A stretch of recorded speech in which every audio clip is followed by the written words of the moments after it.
우리가 옛날 이런 속담도 있잖아요. 지피지기 백전백승이라. 저걸 알고 준비를 하고 나가면 우리가 100번 이겨도 100번 전쟁에도 승리한다 이 말입니다. 그래서 우리가 영적 전쟁의 시대라 하면서 사실 사탄이 뭔지, 사탄이 어떤 계략을 가지고 있는지 전혀 관심도 없고, 사탄인지 세상에 그냥 흘러가는 흐름인지 역사 속의 한 부분인지 구분을 못할 때가 참 많습니다. 그러나 오늘 본문 말씀은 다니엘에게 하나님께서 미래를 보여주시면서 그 미래 속에서 너희들이 어떻게 살아가고 어떻게 살 것이고 어떻게 이런 일을 당할 건가 분명히 가르쳐주고 계십니다. 그 속에 이런 사람이 있을 것이다. 그러면서 그 사람이 너희들을 지배할 것이고 너희들을 때로는 다스릴 것이고 때로는 너희들을 괴롭힐 것이고 때로는 너희들이 거기에 속아서 그 사람 밑에서 살 수도 있을 것이다. 그렇게 말씀을 하고 계십니다. 그런데 우리가 이걸 모르면 그렇게 살겠는데 이런 하나님의 말씀들이 예언되어졌고 하나님 말씀들이 이렇게 많이 두껍게 기록되어 있는 것을 보면 우리는 그렇게 살면 안 된다는 것입니다. 그렇게 그냥 무감각하게 살면 안 되고 이런 삶들 속에 너희들이 어떻게 살아야 되는가? 하나님께서는 예언과 또 이상과 또 말씀으로 또 선지자를 통해 하나님의 선조들을 통해 믿음의 길을 가는 모습을 통해 우리에게 정확하게 가르쳐주고 있습니다. 그래서 우리는 힘써 여호와를 알아야 하나님의 그 길을 갈 수가 있고요. 힘써 하나님을 아는 것이 우리가 영생을 이 땅에 누릴 수 있는 방법이란 겁니다. 그래서 요한복음 17장 3절에 영생은 유일하신 참 하나님과 그가 보내신 자 예수 그리스도를 믿는 것이다가 아니라 아는 것이다 이렇게 되어 있습니다. 그래서 제가 이 말씀을 늘 이야기하면서 예화를 이야기했죠. 아는 만큼 믿게 된다고. 아는 만큼 믿을 수 있습니다. 알아야 내 것을 맡기고 심지어는 우리가 영혼을 맡긴다.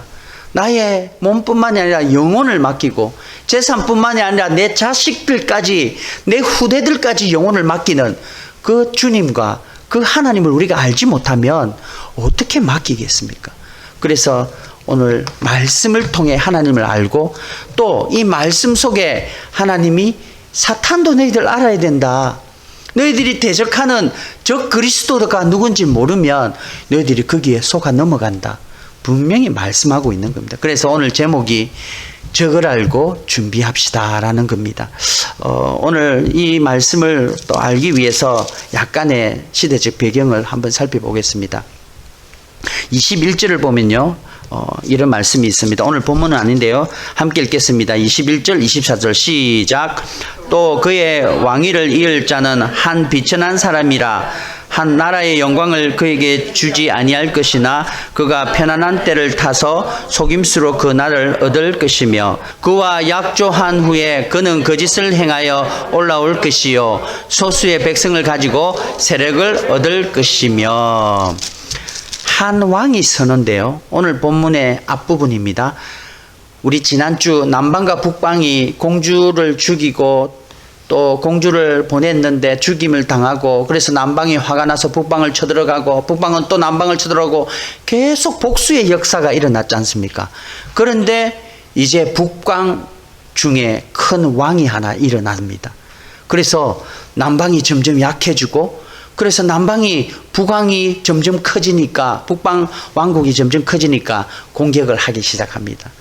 그래서 큰 무리를 데리고 오는데 북방 왕이 한 방에 무너뜨려 버립니다. 그 북방 왕이 누구냐면 안티오쿠스 4세 에피파네스라는 왕인데요. 역사적 사실에 있습니다. 성경은 그냥 북방에 한 왕이 있었다 하는데 이 역사적 사실에 이 안티오쿠스 4세 에피파네스가 역사적 사실의 왕으로 있습니다. 그 왕이 일어나는데 이 왕이 오늘 21절에 비천한 자다 그럽니다. 근데 사실 이 안티오쿠스 4세는 왕이 될 제목이 아닙니다. 안티오쿠스 3세에게 아들이 3명이나 있었는데요. 그 아들이 로마가 점점 크니까 볼모로 왕자를 한 명 보내라 하는데 첫째, 둘째는 좀 뛰어나니까 셋째인 왕자를 그냥 볼모로 보냅니다. 그 볼모로 건 사람이 오늘 안티오쿠스 4세입니다. 이 사람이 오늘 21절에 비천한 사람이다라고 이야기를 합니다. 그런데요, 성경은 이 비천한 사람이 나의 영광을 그에게 주지 아니할 것이나 그가 평안할 때에 타서 속임수로 그의 나라를 얻을 것이라. 굉장히 속임수를 잘하고요. 그리고 머리가 비상해서 겉모술수를 잘 써서 그 첫 번째, 둘째 아들이 죽는 틈을 타가 자기가 왕이 되어버립니다. 그래서 이 사람이 무엇을 상징하냐면 아주 겉모술수를 잘하고 거짓을 잘하고 속임수를 잘하는 즉 그리스도를 대표하는 왕으로 오늘 본문에 나와 있습니다. 그래서 어떤 성경의 한 왕을 드러내는데요, 하나님의 왕 다윗이나 하나님이 이끄는 왕은 길게 나와 있는데 하나님을 대적하는 왕은 대부분 짧습니다. 왜 그러냐면 그 사람들은 하나님이 금방 멸하실 거니까요. 그런데 오늘 이 안티오쿠스 4세 비천한 이 왕은 오늘 읽지는 않았지만 11장 20절부터 35절까지 안티오쿠스에 대해서 쭉 나열되어 있는 겁니다. 그래서 이 안티오쿠스가 보면 이스라엘 백성들을 늘 괴롭히고 비참하게 만들고 하나님을 조롱하고 그런 왕의 대표자로서 저 그리스도를 상징한다라고 이야기하고 있습니다. 요한계시록에 저 그리스도를 표현할 때 이 안티오쿠스의 한 행동이 거의 매치가 되는 거죠. 그래서 오늘 우리가 영적 전쟁의 시대를 살 때 천사가 다니엘에게 이 환상을 이야기해 주면서 다니엘아, 너희 백성이 이런 역사를 살 건데 이런 역사 속에 하나님의 이끄심과 또 적 그리스도인들, 하나님을 대적한 자들이 너희들을 괴롭힐 것이고 너희들이 괴롭힘을 당할 때 너희들이 어떻게 승리하고 하나님을 붙들고 나아가야 되는가, 그것을 환상으로 다니엘에게 보여준 거죠. 그래서 다니엘은 그 환상을 받았을 때 아니 우리에게 이런 힘듦이 있습니까? 우리가 70년 동안 바벨론의 포로로 잡혀서 이제 곧 풀려났는데 또 이런 어려움이 있습니까? 그래서 다니엘이 너무 힘들고 괴롭고 막 걱정이 되니까 금식도 하고 기도도 하고 그렇게 나아가는 거죠. 심지어 하나님의 사람 다니엘이 그런 금식과 기도로 나아가면서 이스라엘 백성들이 승리하기를 기도하는데 우리의 세상 속에 우리가 살고 있고 우리 자녀들이 살고 우리 후손들이 살 건데 우리가 어떻게 금식 안 하고 그 자녀들과 후손들을 위해서 기도 안 할 수가 있겠습니까? 그래서 오늘 이 말씀은 예언의 말씀입니다. 장래에 있을 말씀입니다. 우리에게 안 있을 수도 있습니다. 그러나 반드시 이 일이 이루어질 것입니다. 그러니까 우리는 더 기도하고 긴장하면서 우리 후손들에게 이런 세상이 올 것이다. 그래서 너희들 하나님 더 붙들고 하나님 더 말씀 붙들고 예수님을 더 구주로 믿고 그 승리의 예수님을 늘 믿고 붙들고 살아야 될 것이라는 그런 교훈이 우리에게 있다는 겁니다. 그런데 심지어는 우리가 살아가면서 우리 인생 속에서도 많은 이런 어려움들이 있을 수 있습니다. 심지어는 우리 가정에 부부 사이에서도 언제나 사탄은 이런 방법으로 우리를 공격하지요. 그 속에서 우리가 오늘 말씀을 통해 그러면 이 사탄이 어떤 모양으로 우리를 공격할까? 어떠한 모양을 가지고 우리를 공격해서 우리를 넘어뜨리려 할까? 그런 사탄의 모습을 우리가 깨닫고 우리가 그런 모양이 올 때, 그런 상황이 올 때 대적하는 겁니다. 하나님의 말씀으로 공격하는 겁니다. 예수 그리스도 이름으로 물러가라 선포하고 나아가는 겁니다. 그럴 때 우리가 반드시 승리할 줄 믿습니다. 안티오쿠스 4세가 왕이 되었는데요. 야비한 속셈으로 왕이 되었는데 그 야비함이 결국 권력을 잡고 나니까 처음에는 비참하고 3명 중에 1명 볼모로 아버지의 사랑을 못 받아서 로마의 볼모로 잡혀갔던 그 왕자인데 이 연약한 왕자가 자기가 왕이 되고 나니까 처음엔 약했는데 권력을 잡고 나니까 권력이 하늘 높은 줄 모르고 올라가는 겁니다. 그 모습이 30절에 이렇게 나와 있습니다. 30절 한번 보겠습니다. 30절 시작. 작정된 기한에 그가 다시 나타나와서 만방에 이르는 것이나 이번이 그 전번만 못하리니 이는 기뜸의 배들이 이르러 그를 칠 것임이라. 그가 낙심하고 돌아가면서 맺은 거룩한 언약에 분노하였고. 저 말이 무슨 말이냐면요, 아까 남방 왕국이 북방이 점점 커지니까 불안해서 쳐들어왔다가 전쟁에 지고 나약해졌다고 했지 않습니까? 그러니까 이 북방 왕 안티오쿠스 4세가 그래? 그러면 우리가 한 번 더 공격하자. 그러면 우리가 완전히 이길 수 있을 것이다. 그러면서 군사를 모아서 의기양양, 자기가 약하게 왕이 될 자리가 아닌데 왕이 되고 나니까 이제 하늘 무서운 줄 모르고 그냥 자신감에 교만의 극치를 달리고 있습니다. 그래서 남방을 공격하러 가는데 막 남방을 공격하러 가니까 거기에 기띔의 배들이 그 앞에 딱 진열되어 있는 겁니다. 이게 뭐냐면 남방왕 애굽은 아이고 우리가 이제 북방에 밀렸구나. 그래서 서방에 있는 로마 제국을 손잡은 겁니다. 그래서 로마에게 조공을 바치고 로마야 우리를 좀 보호해줘 이러면서 조약을 맺고 로마와 손을 잡았습니다. 그러니까 북방에서 애굽을 쳐들어가려고 그러는데 로마 배가 기띔의 배들이 딱 진열하고 왕을 부릅니다. 그러니까 로마가 그때는 점점 커지고 있는 제국이라서 이쪽 동쪽에 있는 페르시아 지역의 세력이 로마를 아주 무서워했습니다. 그래서 로마가 배를 진열하고 그냥 돌아갈래 아니면 우리하고 전쟁할래 이렇게 된 겁니다.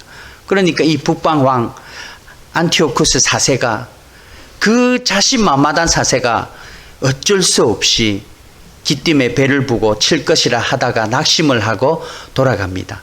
그런데 돌아가는 길이 애굽은 남방에 있고 북방에 안티오쿠스 4세 북방 왕이 있고 중간에 누가 있겠습니까? 이스라엘 백성이 있는 거죠. 이스라엘 나라가. 그래서 이까지 내려왔다가 로마 배가 딱 있는 걸 보고 다시 돌아가는데 칼을 뽑았으면 뭐를 잘라야 됩니까? 뭐라도 하나 잘라야 되지 않습니까? 그러니까 이 안티오쿠스 4세가 그냥 안 들어가고 이스라엘 백성, 거룩한 언약에 분노하였고, 이 거룩한 언약이라는 것은 이스라엘 백성들이 언약의 백성이지 않습니까? 그러니까 이스라엘 언약 백성들에게 괜히 화풀이를 한 겁니다. 그러니까 올라가면서 이스라엘 백성들에게 그냥 공격을 해버린 겁니다. 사람을 8만 명이나 죽이고요. 그리고 자기 말 안 듣는다고 예루살렘 성전에 돼지 피를 뿌려버립니다. 돼지는 부정한 짐승입니다. 예루살렘에 돼지 피가 뿌렸다는 것은 그 하나님의 거룩이 완전히 상실됐다는 겁니다. 제우스 신전을 세우고 거기에서 돼지 피를 뿌려버리면서 안식일 날 일을 안 한다는 걸 알고 안식일 날 공격해서 성전을 완전히 더럽게 만들어버리는 사건이 일어나는 겁니다. 저때 일어난 거죠. 그러니까 거기에서 하나님의 제사장들이 있고 하나님의 레위 지파들이 있고 그 성전을 지키려는 사람들이 있지 않습니까? 그래서 대제사장인 그 이름이 오니아스라는 대제사장 3세가 있는데요. 그 대제사장이 안티오쿠스 4세에게 반항을 합니다. 우리는 거룩한 하나님의 백성이다. 너희들이 여기에서 신전을 세우고 여기에서 우리가 너희들을 복종시키게 못한다. 우리는 하나님을 믿는 백성이다. 그러니까 그 오니아스를 시기하던 야손이라는 사람이 있습니다. 이 야손이라는 사람이 안티오쿠스 4세를 찾아가서 왕이시여, 내가 당신 말 잘 들을 테니까 저 오니아스를 물리치고 나를 대제사장으로 만들어주세요. 그래서 뇌물을 주는 겁니다. 그리고 당신이 원하는 헬라 문화를 전파하는 그 헬라 문화를 우리 이스라엘 백성들이 받을 수 있도록 내가 지도자들이 되어서 대제사장이 되어서 이스라엘 백성들을 당신에게 순종하는 나라로 만들겠습니다. 이렇게 야손이라는 대제사장이 손을 잡아버립니다. 그러니까 안티오쿠스가 안 그래도 자기 말 안 듣는 오니아스가 있는데 뇌물까지 바치는 야손의 손을 들어준 겁니다. 그래서 감옥에 가게 하고 야손을 대제사장으로 만들어준 겁니다. 그러니까 이스라엘 백성들이 하나님을 믿는 백성인데 하나님은 구약으로 이제 말라기스를 끝나서 침묵기 역사 속에 이스라엘 백성들이 그 안티오쿠스에게 거의 지배를 당하고 있던 거죠. 그 지배당하는 모습들이, 이스라엘 백성을 지배하는 모습들이 오늘 적 그리스도의 모습으로 나타나고 있다는 거죠. 그래서 우리가 안티오쿠스가 어떻게 이스라엘 백성들을 다스리고 어떤 모양으로 하고 있는가를 우리가 파악하면서 이런 이스라엘 백성들을 지배하는 그런 적 그리스도의 시대 속에서 우리가 저것이 적 그리스도구나, 저런 상황 속에 우리가 어떻게 결단하고 적 그리스도를 어떻게 대적해야 될 것인가. 그래서 오니아스는 감옥에 갇히고 야손이라는 안티오쿠스 사세와 손을 잡은 그 대제사장이 3년 만에 그냥 물러갑니다. 그리고 또 다른 대제사장이 일어나서 반항도 했다가 또 순종도 했다가 하나님의 믿는 백성들이 이기기도 하고 승리하기도 하고, 거기서 또 마카비 전투라 해서 또 반항을 해서 이스라엘 백성을 잠시 성전을 또 지키기도 했다가 또 무너지기도 하고, 그런 역사가 계속 일어나는 거죠. 예수님 올 때까지. 로마가 그 북방왕과 남방왕을 포함시켜서 정복할 때까지 계속 그런 역사들이 일어나는 거죠. 그 속에 안티오코스는 계속 끊임없이 이스라엘 백성들을 공격합니다. 어떻게 공격하냐면요, 36절에 나와 있습니다. 36절, 이런 마음으로 공격을 합니다. 36절 한번 읽어주세요. 36절 읽겠습니다. 시작. 그 왕은 자기 마음대로 행하며 스스로 높여 모든 신보다 크다 하며 비상한 말로 신들의 신을 대적하며 형통하기를 분노하심이 그칠 때까지 하리니 이는 그 작전된 일을 반드시 이룰 것임이라. 안티오쿠스 4세, 그 비천한 왕이었던 사람이 자기가 왕이 되고 정복을 하다 보니까 저런 모습이 나타납니다. 저 모습이 성경에는 적 그리스도의 모습이다라고 이야기를 하고, 그걸 우리가 분석하면서 저런 상황 속에 우리는 어떻게 해야 되느냐. 그런데 문제는요, 저 사람의 모습이 순간순간 우리들의 모습도 보여진다는 거죠. 제가 이 설교를 준비하면서 이 적 그리스도의 모습이 나의 모습도 있구나. 그래서 정말 회개하는 마음으로 준비를 했습니다. 사실 우리가 하나님을 믿는 백성이라지만 하나님을 믿는 백성은 하나님의 모양, 형상대로 지음받았기 때문에 하나님의 모양이 나타나야 됩니다. 그게 뭐냐면요, 거룩입니다. 도덕, 죄 앞에 깨끗하려고 하는 모습이 나타나야 되고요. 그리고 사랑입니다. 다른 사람을 사랑해야 되는 모습이 나타나야 되는데 그런 모습이 안 나타나고, 오늘 여기 안티오쿠스가 상징되는 적 그리스도의 모습이 하나하나 나타날 때 보면서 내가 이렇게 살면 안 되겠구나, 하나님께 돌아가서 하나님의 모습을 나타내야겠구나라는 그런 마음을 여러분들이 가지시기를 바랍니다. 우리 보면요, 이렇습니다. 오늘 36절에 보면 그의 왕은 자기 마음대로 행하며, 여기서 자기 마음대로 행했다는 겁니다. 또 두 번째로 보면 스스로 높여 모든 신보다 크도다, 그렇게 이야기하고 있습니다. 그리고 셋째는 비상한 말로 신들의 신을 대적한다, 그렇게 나와 있습니다. 그리고 넷째는 형통하기를 분노하심이 쉴 때까지 한다. 그리고 다섯 번째는 작정된 일이 반드시 이루어질 것이다. 이런 적 그리스도의 모습과 하나님의 역사를 주관하는 모습을 통해서 내가 어떻게 나아가야 될 것인가, 이걸 깨닫고 나의 모습이 나타난다면 바로 예수님 이름 앞에, 십자가 앞에 나의 모습을 내려놓고 하나님 앞에 나아가는 거룩과 하나님이 우리를 사랑하신 그 사랑이 나타나는 그런 성도가 되기를 주님의 이름으로 축원합니다. 그래서 신앙생활을 할 때 이런 사탄의 모습을 발견하고 때를 기다리며 깨어 기도하며 깨닫고 적을 알고 나를 알 때 승리가 임할 줄 믿습니다. 우리 한 절씩 살펴보겠습니다. 첫 번째로 36절에 그 왕은 자기의 마음대로 행하며, 자기의 마음대로 행하며 이렇게 나와 있습니다.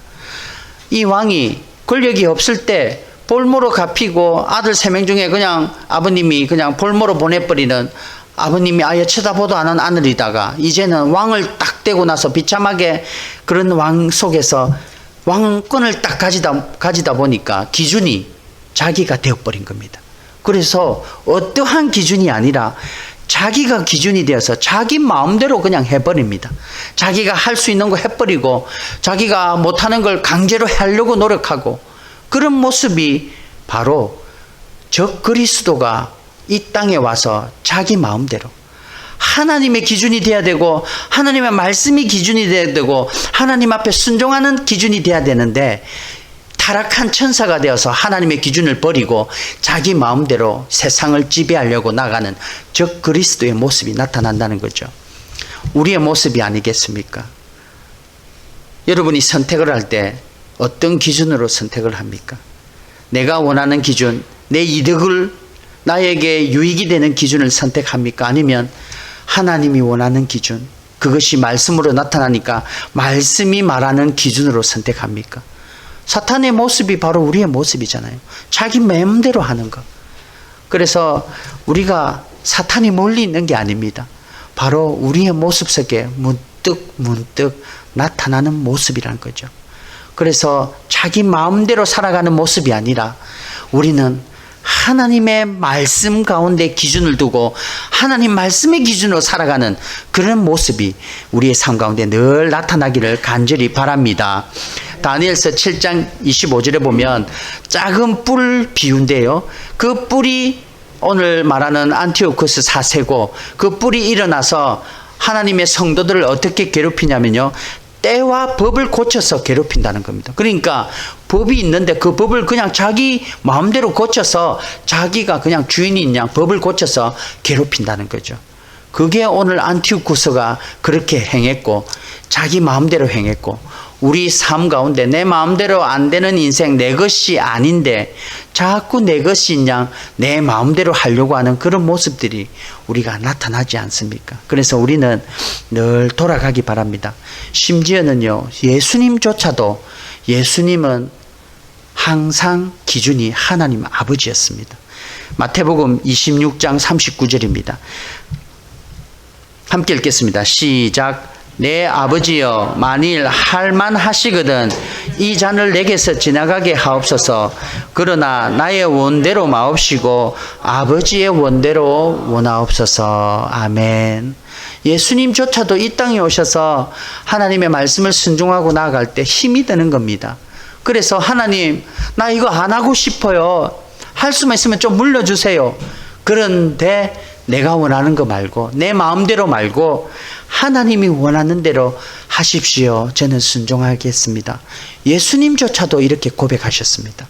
그러니까 하물며 우리가 내 마음대로 하는 게 저 그리스도의 모습이고, 안티오코스 4세가 자기 마음대로 하늘 무서운 줄 모르고 향하는 모습을 통해 저 그리스도가 보이는데, 우리는 하나님 뜻대로 내 것 내려놓고 하나님 말씀 기준대로 선택하며 나아가는 그런 우리의 인생이 되기를 주님의 이름으로 축원합니다. 그 인생이 하나님을 기뻐하는 인생이고, 그 기뻐하는 인생이 하나님이 우리가 원하는 걸 이루어주는 그런 축복의 통로가 될 줄 믿습니다. 두 번째로 보면 36절 하반절 중반절에 이렇게 있습니다. 스스로 높여 모든 신보다 크도다 하며, 스스로 높인다는 거죠.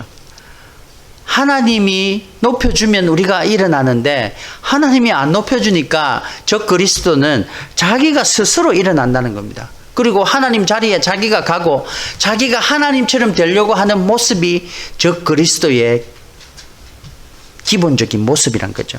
그래서 스펄전 목사님이라고 설교의 대가인 목사님이 계시는데, 이분은 이 표현을 이렇게 했습니다. 하나님은 인간을 다루실 때 죄는 손가락으로 해결을 하신답니다. 그런데 교만은 팔을 걷어붙이고 하나님이 해결하시러 온다는 거죠. 그만큼 교만은 하나님이 싫어하시는 겁니다. 잠언에는, 잠언 16장 18절에는 이렇게 나와 있습니다. 교만은 패망의 선봉이요 거만한 마음은 넘어짐의 앞잡이니라.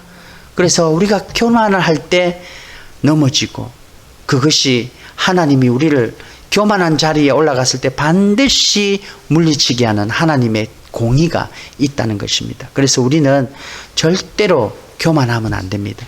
그 교만이 선택의 기준이 하나님께 있는데 내가 기준하는 것은 하나님 자리에 있는 거지요. 그리고 어떤 사람을 정죄한다, 죄를 정하는 것은 하나님이 정하십니다. 그런데 어떤 사람을 비판하고 정죄하고 저 사람은 지옥 가, 저 사람은 안 돼, 이러면 내가 나도 모르게 하나님 자리에 있으려고 하는 그런 모습이 나타난다는 거죠. 그래서 우리들은 성경에는 이렇게 이야기합니다. 네 눈에 들보를 봐라. 남의 티끌 보지 말고 네 눈에 이만한 들보를 봐라. 그 말이 남을 정죄하지 말고 네가 그 사람보다 낫다고 교만한 자리에 가지 말고 너를 늘 봐라. 그런 하나님이 교만한 자를 반드시 멸하시고, 오늘 안티오쿠스 4세는 그 교만의 극치로 하나님 자리에 자기가 선택을 하고, 이 안티오쿠스의 이름이 뭐냐면요, 에피파네스라는 이름입니다. 이 안티오쿠스 4세의 이름은 에피파네스인데요, 자기가 지었어요. 자기가 에피파네스라 짓고, 이 에피파네스의 이름이 뭐냐면은 영화로운 신, 유명한 신, 이런 뜻입니다. 그러니까 자기 이름을 자기가 영화로운 신이다, 나는 유명한 신이다, 이렇게 이름을 지었습니다. 그런데요, 백성들이 에피파네스에게 별명을 지었습니다. 뭐라고 지었냐면요, 에피마네스다, 이렇게 이름을 지었습니다. 이 에피마네스는 미친놈이다, 이런 뜻입니다. 그러니까 에피파네스는 영화로운 신이고 굉장히 유명한 신인데 에피마네스는 미친놈이다, 이런 뜻인데 백성들은 그래 네 에피마네스다 이러면서 미친놈이라는 별명을 지어줄 만큼 악한 왕이었다는 거죠. 그래서 우리가 하나님 앞에 나아갈 때 교만한 모습 나도 보이지요. 그러니까 저 그리스도가 보이는 모습이 내가 다 가지고 있는 겁니다. 그래서 우리가 더 말씀의 기준 삼아 하나님 앞에 더 무릎 꿇고 겸손한 모양으로 나보다 남을 낮게 여기고 나와 다른 사람이 틀렸다가 아니라 나와 다르고, 하나님을 이야기할 때도 우리 커피 브레이크 할 때 이 말씀 속에 자기가 만난 하나님을 이야기할 때 저 사람 틀렸어, 내하고 다른 하나님이야, 틀린 게 아니라 하나님의 다른 모습을 본 거지요. 그래서 저 사람은 저런 하나님을 봤구나, 나는 이런 하나님인데, 그걸 내 거로 만드는 겁니다. 그러면 우리가 하나님을 아는 지식이 내 것만 자꾸 보면 하나밖에 없는데요, 다른 모양의 하나님을 만난 사람의 그 모양을 내가 품으면 하나님이 두 개로 알게 되는 거죠.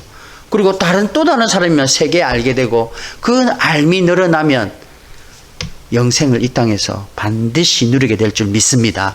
그래서 우리의 마음을 겸손한 마음으로 늘 가지면서 하나님을 찾고 나아갈 때 하나님이 반드시 우리를 통해 큰 사역을 감당하게 하실 겁니다. 세 번째, 비상한 말로 신들의 신을 대적하며, 36절, 비상한 말로 신들의 신을 대적하며, 이렇게 나와 있습니다. 이 신들의 신은 하나님이죠. 하나님이죠. 신들의 신, 왕 중의 왕, 신 중의 신은 하나님이니까. 그러니까 이 신들의 신을 대적한다는 것은 저 그리스도의 모습이죠.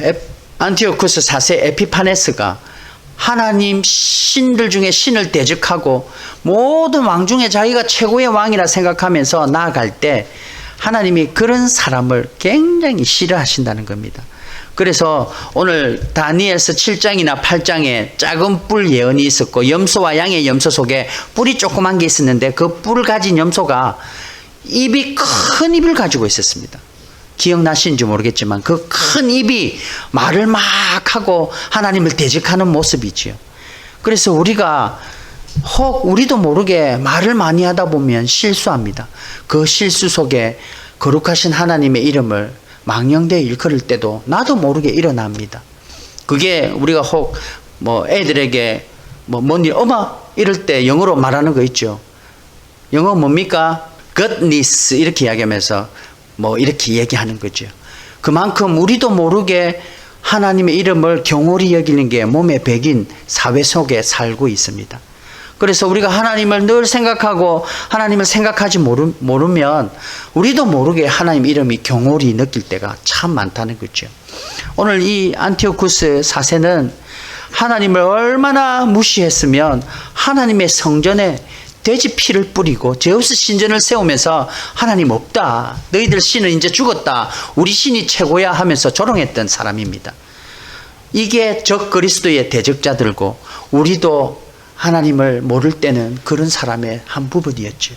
그러나 이제 하나님이 은혜 주셔서 하나님을 안 이상 두 번 다시 그런 일을 하지 않도록 늘 새로운 피조물이라 선포하시면서 하나님을 깊이 알아가시기를 간절히 바랍니다. 우리도 모르게 하나님의 적 그리스도의 역할을 감당했던 우리가 이제는 하나님 말씀 속에서 하나님을 보호하고 하나님을 지키는 그 일에 우리가 솔선수범 되어야 될 줄 믿습니다. 그리고 네 번째 보면 형통하기를 분노하심이 그칠 때까지 하리니 이렇게 나와 있습니다. 여기에서 분노하심은 하나님의 분노하심입니다. 이 적 그리스도는 하나님이 지금 그냥 가만히 두시는 겁니다. 하나님이 그들에게 약해서 그들을 두는 게 아니라 하나님의 때를 하나님이 기다리시고 하나님이 그들을 그냥 가만히 허용하시는 겁니다. 여러분들은 정말 하나님의 그 허용하심이 때로는 하나님 왜 그냥 두십니까? 하나님 왜 저들을 그냥 두십니까? 이게 자꾸 의심이 되고 불신이 되어서 하나님 진짜 계십니까? 하나님 진짜 살아 계십니까?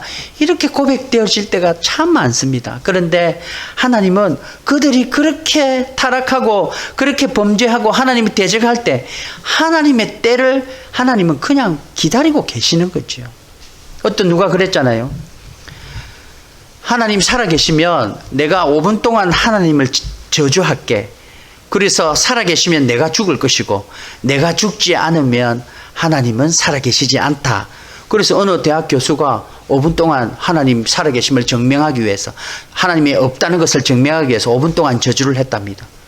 근데 하나님이 그 사람, 그 교수를 벌하셨을까요? 안 하셨을까요?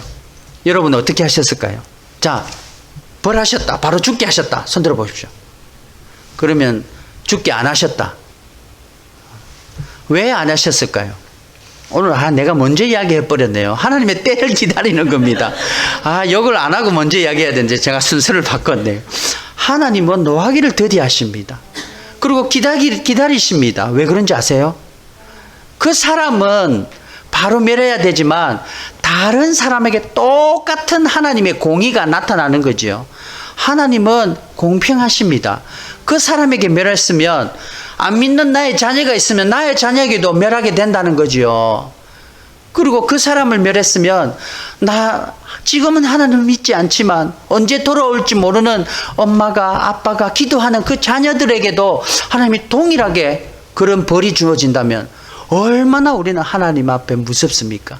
그런데 그 사람을 살려준 것은 동일하게 나의 사랑하는 자들이 아직 하나님을 믿지 않고 하나님께 돌아오지 않은 자들에게 동일한 마음으로 하나님은 기다려주시고 노하기를 더디하시는 하나님의 은혜가 있다는 것입니다. 그래서 하나님 왜 그들을 그냥 두십니까? 왜 나만 겪는 고난입니까? 라고 얘기하기 전에 하나님이 우리에게 기회를 주시고 기다려주시고 노하기를 더디하신다는 것을 아시고 그런 하나님께 찬양하며 감사하시기를 주님의 이름으로 축원합니다. 분노하시기를 기다리십니다. 하나님의 때가 있다는 거죠. 기도도 마찬가지입니다. 제가 늘 이야기합니다. 우리의 생각대, 우리가 원하는 때에 응답이 되어지면 참 감사한데 하나님은 그보다 더 좋은 때를 기다리신다는 거죠. 이걸 믿음으로 기다리는 겁니다.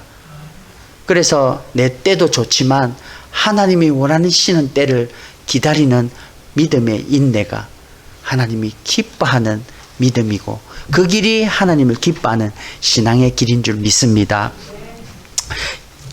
우리가 또 70일에 다니엘에 보면 71회에 또 그런 예언이 있었지요. 거의 490년 이상 기다리게 하시고 그 기다림의 마지막이 예수 그리스도를 통해 이루어지셨지 않습니까? 그리고 이제는 예수님이 다시 오는 그날까지 하나님은 계속 기다려 주십니다. 왜 그러냐면 내가 사랑하는 자가 하나님을 모르고 예수님을 모르고 죽어 심판받기 전에 돌아오게 하기 위한 우리의 역할을 주신 거지요. 그래서 우리는 사명을 가져야 됩니다. 내 사랑하는 자녀, 내 사랑하는 친척, 내 사랑하는 친구, 내 사랑하는 이웃들이 아직 하나님을 모르고 복음을 듣지 못하고 예수님을 믿지 않는다면 노하기를 더디하시지만 분노를 참으시지만 하나님의 때를 기다리시지만 나를 통해 속히 돌아오게 하시는 나에게 주어진 사명이 있다는 것입니다. 그래서 여러분, 예수님을 믿는 것은 내만 믿고 복받고 천국 가는 게 아니라 내가 사랑하는 자들에게 정인된 삶을 사는 겁니다. 하나님을 전하는 거지요. 전하기 위해서는 눈으로 본 걸 전하는 겁니다. 그게 정인된 삶이죠.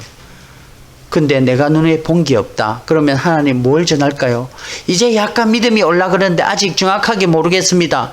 확실히 보여주십시오라는 기도 제목이 생기지요.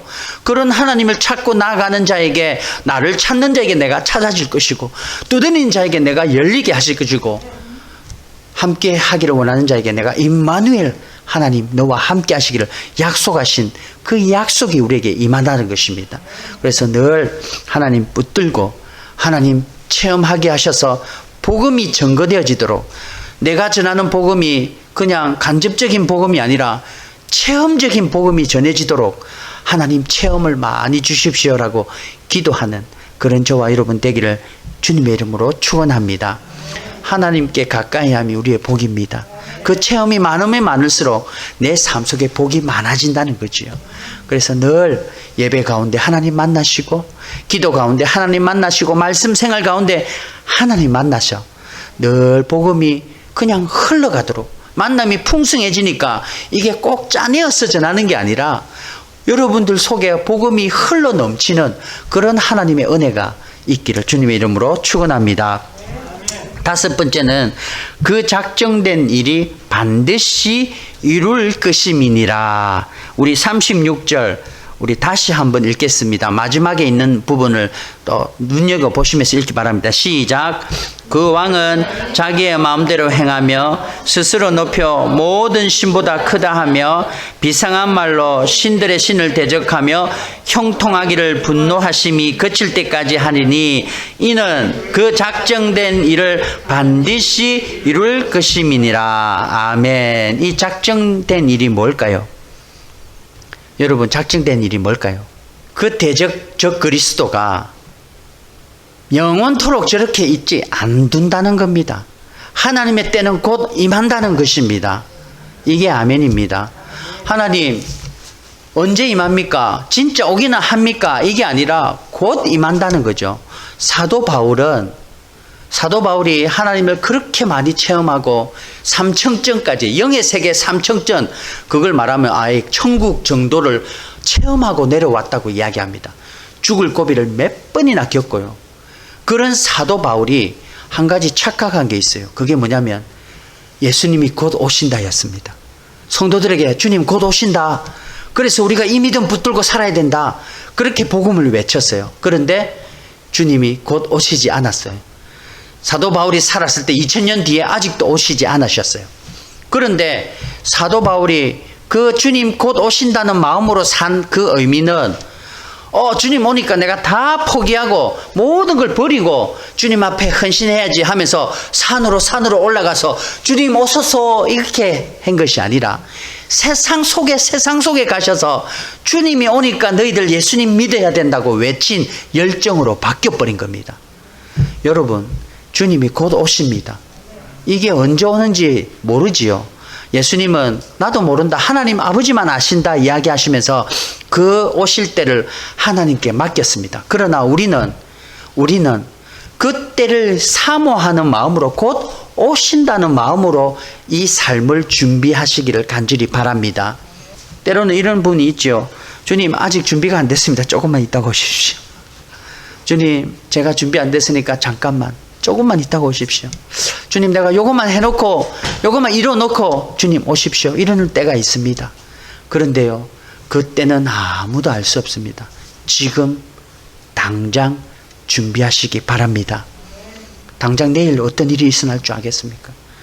제가 이 코로나 시대 팬데믹 때 저는 이 시대를 어떤 목사님하고 대화 나눈 중에 이제 어떻게 될까, 우리가 예배가 온전히 드려지지 않은 시대가 올 것이고 자꾸 비대면 예배가 되고 이렇게 되다 보면 하나님 점점 멀어지는 영혼들이 많은데 어떻게 될까.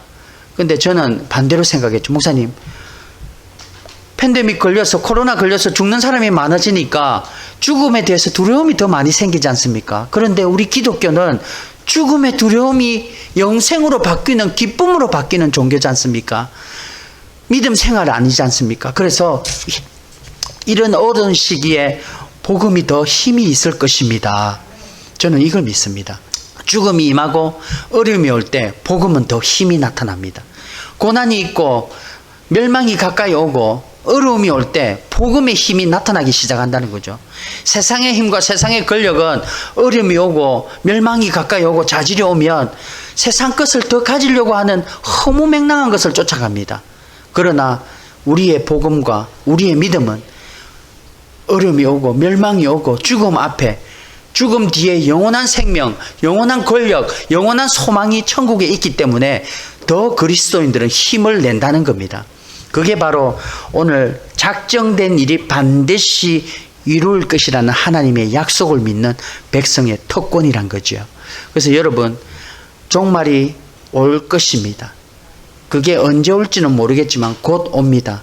그래서 성경 여러 곳곳에 열 처녀가 등불을 준비하고 신랑을 기다릴 때 기름이 다 떨어져서 기름 받으러 간 사이에 신랑이 와버리니까 너희들은 미리 준비해라. 그게 성경 곳곳에 일어납니다.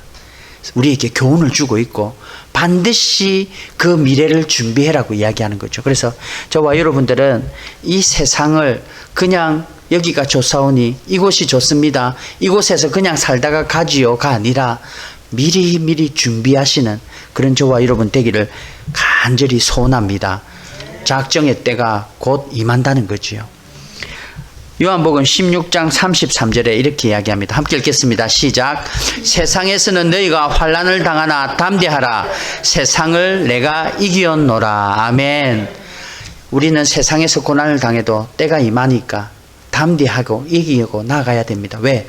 예수님이 우리를 이기게 하셨기 때문입니다. 예수님이 우리를 위해 벌써 이겨 놓으셨기 때문입니다.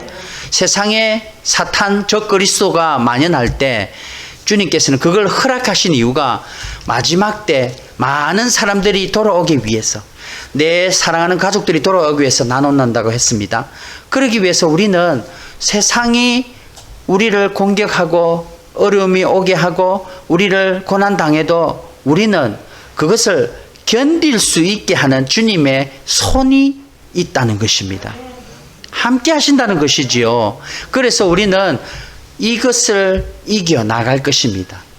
무엇 때문에 이겨나갈 것인가? 예수님이 십자가에서 모든 죄와 허물을, 사탄의 권세를 이겼기 때문입니다. 다 이루었다. 하나님께서 예수님을 이 땅에 보내주신 이유가 사탄의 권세를 멸하고 다 이겼도다 선포하셨기 때문에 우리는 이긴 게임을 이제 하나님께서 네가 정복해라. 그 정복함을 통해 네가 성취를 맛보며 그 기쁨으로 나와 만나자. 그래서 사탄이 공격을 할 때 대적하는 겁니다. 하나님의 말씀인 성령의 금인 말씀으로 대적하고요. 전신갑주를 입고 영적 전쟁 속에서 나아갈 때 그 승리를 우리가 맛보면서 하나님께 나아갈 때 우리에게는 신앙의 기쁨, 구원의 기쁨, 천국의 소망이 우리에게는 늘 있게 될 것입니다. 우리는 두려워할 필요가 없습니다. 예수님께서 다 이겨 놓으셨기 때문입니다. 승리는 궁극적으로 우리에게 있는 것입니다. 그래서 우리는 때론 약하지요. 우리는 연약하고 믿음이 약해서 질 것 같고 두렵지요. 그러나 예수님이 우리와 함께 하십니다. 이 세상 끝날까지 너와 함께 하시리라. 우리 볼지어다 내가 세상 끝날까지 너희와 항상 함께 하시라는 그 말씀을 우리가 믿고 붙들고 늘 주님과 동행하는 그 손을 놓지 않고 나가는 저와 여러분 되기를 주님의 이름으로 축원합니다. 참새 한 마리도요 하나님의 허락 없이는 떨어지지 않습니다. 하물며 머리카락까지 세시는 우리 하나님께서 예수님을 우리를 위해 죽이신 그 우리가 사탄의 굴레에 넘어져서 지게 되고 사탄의 자녀가 되도록 하나님은 안 내버려 두신다는 거죠. 그래서 주님 오시는 그날까지 우리가 주님 붙드는 손을 붙들고 말씀 붙들고 나아갈 때 모두 예수 그리스도 이름으로 승리하시기를 주님의 이름으로 축원합니다.